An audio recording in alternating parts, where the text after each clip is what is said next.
Hello students, आज मैं आप लोगों को अ स्नेक इन द ग्रास पढ़ाने वाला हूं। तो चलिए वीडियो को शुरू करते हैं।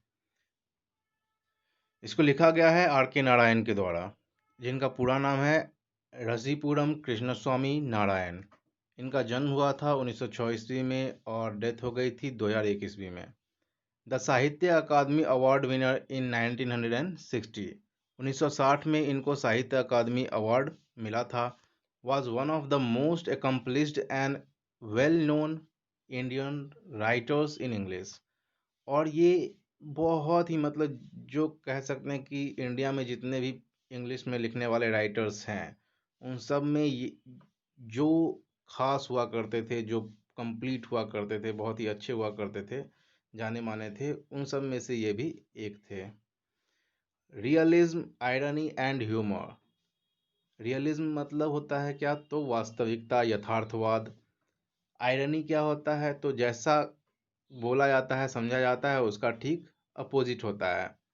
और ह्यूमर मतलब हास्य जो होता है, कुछ हास्य व्यंग वगैरह जो होता है वो। तो ये सारी चीजें जो है इनकी स्टोरीज में देखने को मिलता है। वही कहा गया है are the distinguished strength of his works. क्या है, तो ये तीनों चीजें जो है आयरनी, रियलिज्म एंड ह्यूमर, ये विशिष्ट स्ट्रेंथ है, ताकत है इनके वर्क्स का। He paints the idiosyncrasies of people with consummate skill. अब ध्यान दीजिए, आइडियोसिंक्रेसीज क्या होता है, तो ये क्या है, तो a person's particular way of behaving, thinking, etc, especially when it is unusual and unusual characteristics। तो ये होता क्या है, तो किसी भी व्यक्ति का जो खास बिहेव करने का तरीका होता है या सोचने का तरीका होता है, खास करके अनयूजुअल कंडीशन में, या फिर इसको अनयूजुअल कैरेक्टरिस्टिक्स कह सकते हैं। जैसे मान लीजिए किसी ऐसी परिस्थिति, कोई ऐसी परिस्थिति आ जाए जिसमें वो अलग ही तरीके से बिहेव करने लगता है, तो इस चीज को वो बहुत ही अच्छी तरीके से, बहुत ही दक्ष होकर के जो है वो पेंट करते हैं, अपनी कहानियों में चित्रित करते हैं। The guide, his works include the guide, एक नोवेल है। देखिए इनके जो वर्क्स है उसमें क्या क्या आता है। द गाइड वो एक नोवेल है जिसके ऊपर एक फिल्म भी बन चुकी है देवानंद की, आप देख सकते हैं। नेक्स्ट संडे, नेक्स्ट संडे ये क्या है, तो कलेक्शन ऑफ एसेज है। उसके बाद है लॉली रोड, तो ये क्या है, तो ये कलेक्शन ऑफ शॉर्ट स्टोरीज है। Snake in the grass, the piece taken from an astrologer's day. ये जो स्नेक इन द ग्रास है चैप्टर, ये लिया गया है कहाँ से, तो एन एस्ट्रोलॉजर्स डे से। एंड अदर स्टोरीज, और अदर स्टोरीज, तो ये इनका लिखा गया एक बुक है जिसमें बहुत सारी स्टोरीज लिखा गया है, एन एस्ट्रोलॉजर्स डे, और बाकी बहुत सारे स्टोरीज है, तो उसी में से ये कहानी लिया गया है। Dramatically presents the alarm and disturbance caused in a house hold by a cobra. और ये रिप्रेजेंट करता है बहुत ही नाटकीय ढंग से कि किस तरह से जो है एक कोबरा किसी के घर में घुस जाता है, और उस कारण से लोग की जो लाइफ है वो थोड़ी सी डिस्टर्ब हो जाती है, वो बहुत ही अलार्म हो जाते हैं, सचेत हो जाते हैं, और क्या क्या करते हैं उन चीज़ों को ये कहानी डील करता है।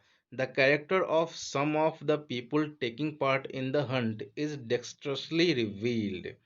और जो कैरेक्टर है कुछ लोगों का जो शिकार करने में लगे हुए, उसको ढूंढने में लगे हुए हैं अपने हाथों से ही, मतलब कि किस तरह से वो ढूंढते हैं उनको, तो इन चीज़ों को बहुत ही अच्छे तरीके से जो है रिवील किया गया है। Narayan also touches gently on the people's superstitions concerning snacks.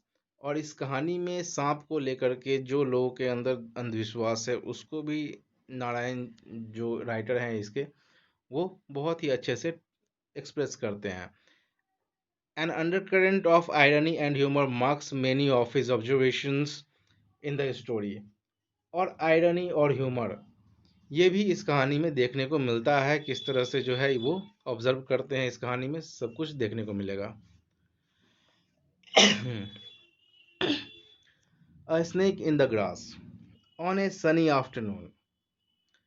देखिए कहानी में कहा गया है ऑन ए सनी आफ्टरनून, मतलब आफ्टरनून का समय था और सूर्य भी जो है बहुत तेज था। when the inmates of the bungalow were at their siesta, अब सिएस्टा क्या होता है, तो ए शॉर्ट स्लीप, एक छोटा सा निंद्रा और रेस्ट या rest that people take in afternoon, जो लोग आफ्टरनून के टाइम में लेते हैं, आराम करते हैं, स्पेशली इन हॉट कंट्रीज, खास करके गर्म देशों में। तो घर के जो लोग थे, बंगलों के जो लोग थे, वो आराम कर रहे थे, छोटा सा आराम कर रहे थे, मतलब ज़्यादा लॉन्ग टाइम से आराम नहीं कर रहे थे। तो उस समय क्या हुआ, a cyclist rang his bell, एक साइकिलिस्ट था, साइकिल चला रहा था एक व्यक्ति, वो अपना घंटी बजाया at the gate frantically and announced, और बड़े ही उत्तेजक ढंग से जो है वो वहां पर जो है गेट के पास आकर के चिल्ला के बोलता है, a big cobra has got into your compound, एक बहुत बड़ा कोबरा आपके कंपाउंड में घुस गया है, इट क्रॉस्ड माय व्हील, ये मेरे चक्के को पार करते हुए गया है।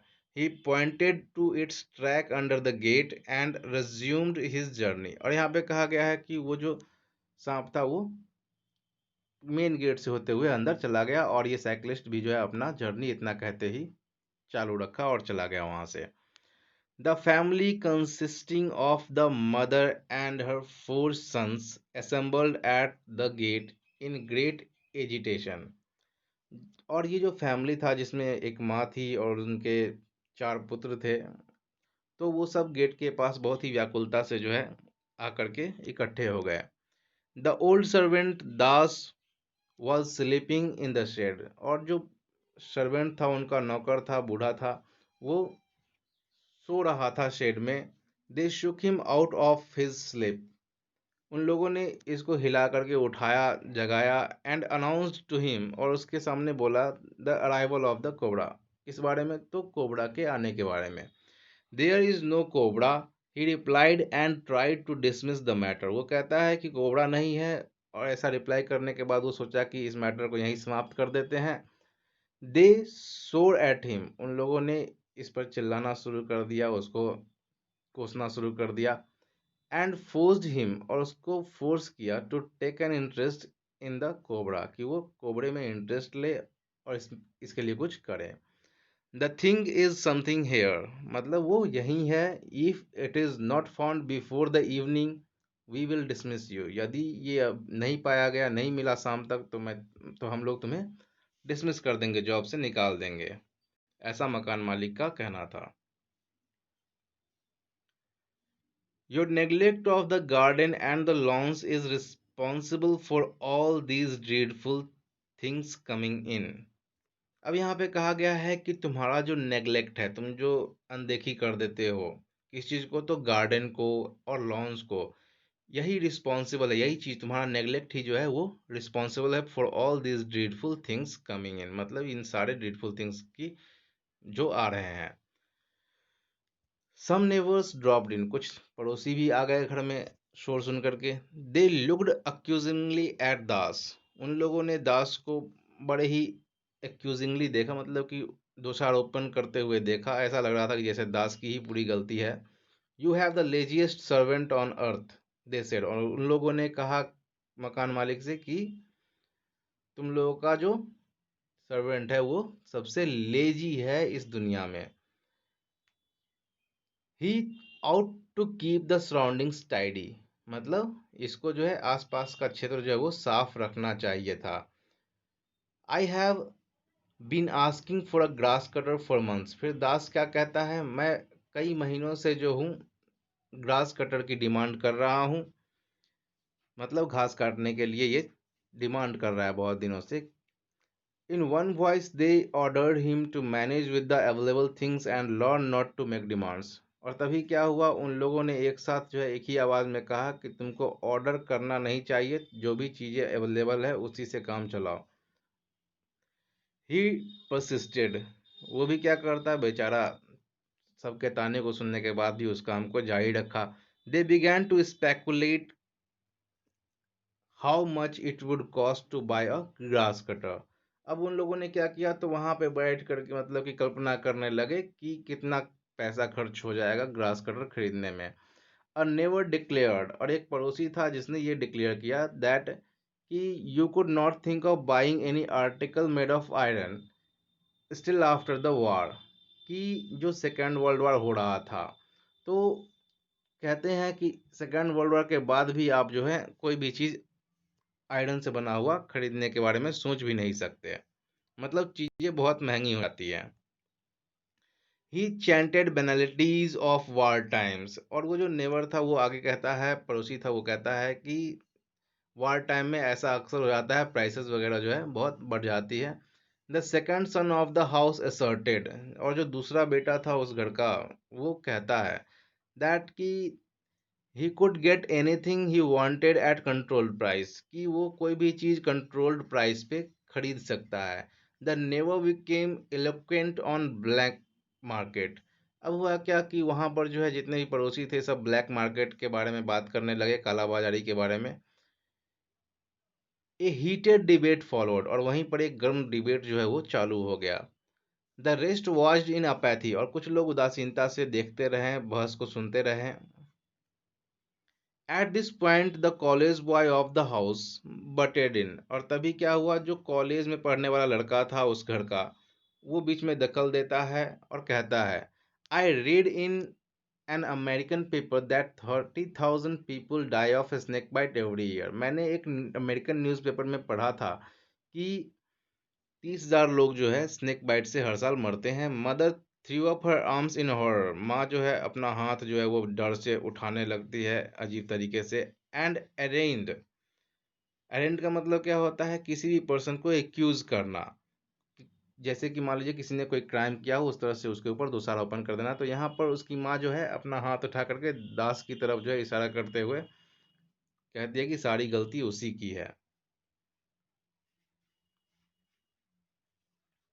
The boy elaborated the statistics, और उसने जो भी गणनाएं की थी उस लड़के ने लोगों की मृत्यु दर को लेकर के स्नेक बाइट के कारण, तो वो आगे कहता है, I have worked it out, मैंने इस पर काम किया है। 83 अ डे, मतलब एक दिन में 83 लोग मर जाते हैं। That means every 20 minute someone is dying of cobra bite. मतलब ये हुआ कि हर 20 मिनट में जो है कोई व्यक्ति कोबरा के बाइट से मर जाता है। As we have been talking here, जैसा कि हम लोग यहाँ पे बात कर रहे हैं, one person has lost his life somewhere, कोई ना कोई व्यक्ति जो है अपना जीवन खो चुका है कहीं ना कहीं। Mother nearly screamed hearing it, मतलब माँ जो थी वो जोर से चीख पड़ती है ये सब सुन करके। द कंपाउंड लुक्ड सिनिस्टर, पूरा कंपाउंड में जो है भय की स्थिति छा गई है। The boys brought in bamboo sticks, लड़के जो है बम्बू का स्टिक वगैरह जो है बांस की स्टिक वगैरह लेकर के आ जाता है। And pressed one into the hands of the servant also, और एक सर्वेंट के हाथ में भी दे देता है। He kept desultorily poking it into the foliage with a cynical air।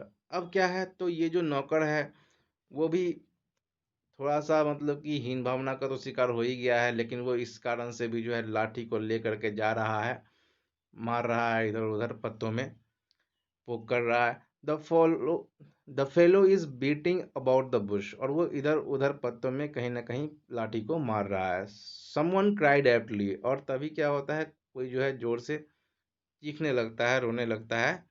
They tucked up their dhotis, seized every available knifes and, अब जो भी लोग थे उन्होंने वहां पे अपना धोती खोसते हुए जो है आगे बढ़ते हैं, जितना भी नाइफ वगैरह रहता है सारी चीज़ों को उठा लेते हैं।